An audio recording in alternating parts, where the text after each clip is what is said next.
सभी को नमस्कार। दोस्तों, आज का वीडियो बहुत ही रोचक होने वाला है और इसमें हम बात करेंगे कैसे छोटी-छोटी आदतें आपको जीवन में बड़ी सफलताएँ दिला सकती है।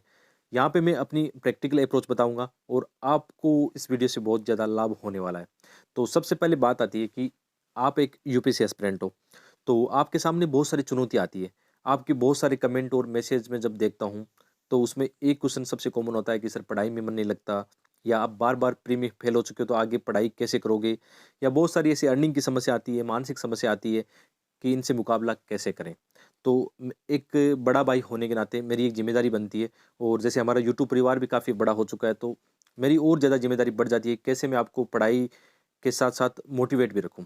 तो ये इम्पोर्टेंट चीज़ है कि यार ये कॉमन बात है कि पढ़ाई में कई बार मन नहीं लगता है, तो हम ऐसी कई सारे टूल्स अपना सकते हैं कि पढ़ाई को लगातार जारी रख सकते हैं।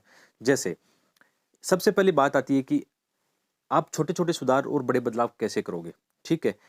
इसमें एक बहुत ही बड़े विद्वान का कहना है कि यदि आप 1% सुधार करते हो, यानी छोटे-छोटे बदलाव करते हो, तो उसका परिणाम बहुत बड़ा होता है। चाहे हम पढ़ाई को लेकर करें कि जैसे आपने कुछ आज किताबें पढ़ना शुरू की, चाहे आप 2 पेज पढ़ो या 3 पेज पढ़ो, लेकिन एक समय आएगा जब आपका मन लगेगा, आप ज़्यादा पढ़ने लग जाओगे। आपको बस रुकना नहीं है, ठीक है? सुधार करते रहना है। ऐसा नहीं नेगेटिव होके आप ऐसा नहीं करना आपको कि आप बिल्कुल सुधार की कोशिश ही ना करो, तो ये नहीं करना आपको। तो बदलाव लाना है, आप चाहते हो जीवन में सफल होना, तो आपको छोटे-छोटे स्टेप लेने होंगे, ठीक है? जैसे यूपीएससी एस्पिरेंट में हमारी लाइफ में हम बदलाव कैसे लाएँ कि जैसे आप यूपीएससी की तैयारी शुरू कर रहे हो, आपको पता नहीं है कैसे पढ़ना है, तो सबसे पहले आप यूपीएससी का सिलेबस देखो, कम से कम 2-4 दिन, 5 दिन उस पे बिताओ।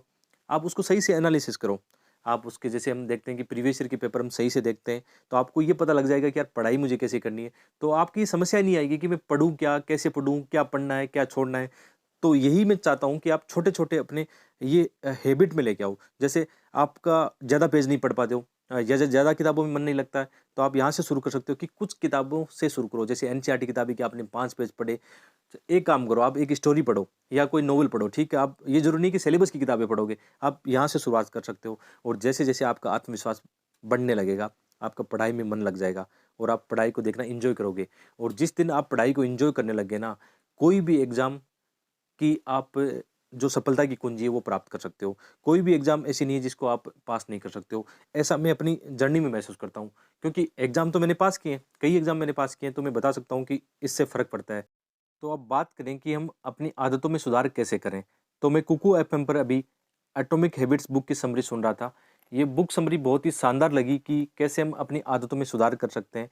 वैसे ये किताब पहले से मेरे पास थी, लेकिन अंग्रेजी भाषा में होने के कारण मैं उतना समझ नहीं पाया था, लेकिन आज हिंदी की समरी सुन के यहाँ से बहुत कुछ सीखने को मिला। कुकू एफएम पर आपको अपनी चॉइस के हिसाब से कि आपको जैसे मोटिवेशनल किताबें सुननी है या फिर आपको बायोग्राफी किताबें सुननी है, तो यहाँ पे आपको बहुत सारी चॉइस मिल जाएगी। 3000 से अधिक आपको यहाँ पे ऑडियो बुक्स और उनकी समरी मिल जाएगी।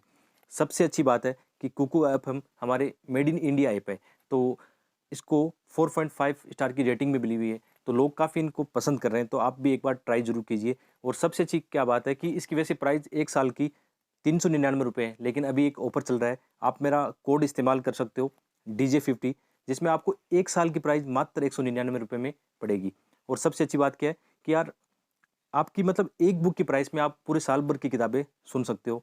तो बिल्कुल देखना, लिंक वीडियो के डिस्क्रिप्शन में है। इसके अलावा जैसे एक और चीज़ होती है कि यार बहुत सारे एस्पिरेंट ये कमेंट करते हैं कि सर आंसर राइटिंग की शुरुआत कैसे करें?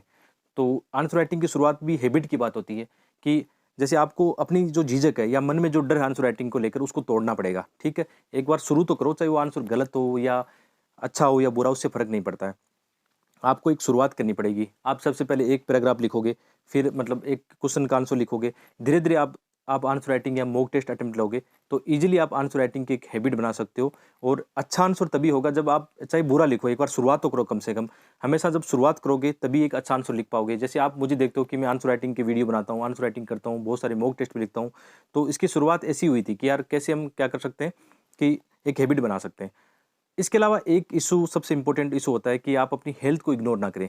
चाहे आपकी हेल्थ, चाहे मेंटल हेल्थ की बात करें या फिजिकल हेल्थ की बात करें, यूपीएससी की जर्नी कभी-कभी लंबी हो जाएगी या हो सकता है आप बोरियत महसूस करने लग जाओ। तो इसको तोड़ने के लिए आपको ये करना पड़ेगा कि जैसे मेंटल हेल्थ की बात करें, तो आप इसमें ये कर सकते हो कि योगा और मेडिटेशन आपकी लाइफ में आप शामिल करो यार। बहुत इंपॉर्टेंट है। जैसे मैं कई बार आप लोगों को मोटिवेट करने के लिए कुछ ऐसी वीडियो भी बनाता हूँ कि जिसमें मैं योगा कर रहा हूँ या एक्सरसाइज कर रहा हूँ, तो ये हो सकता है। तो योगा और मेडिटेशन आपको मानसिक रूप से स्वस्थ रखेंगे और यूपीएससी की जर्नी में ये भी है कि आप कितने मजबूत हो, मानसिक रूप से कितने मजबूत हो, ये भी आपका प्री से लेकर इंटर तक चेक होता है।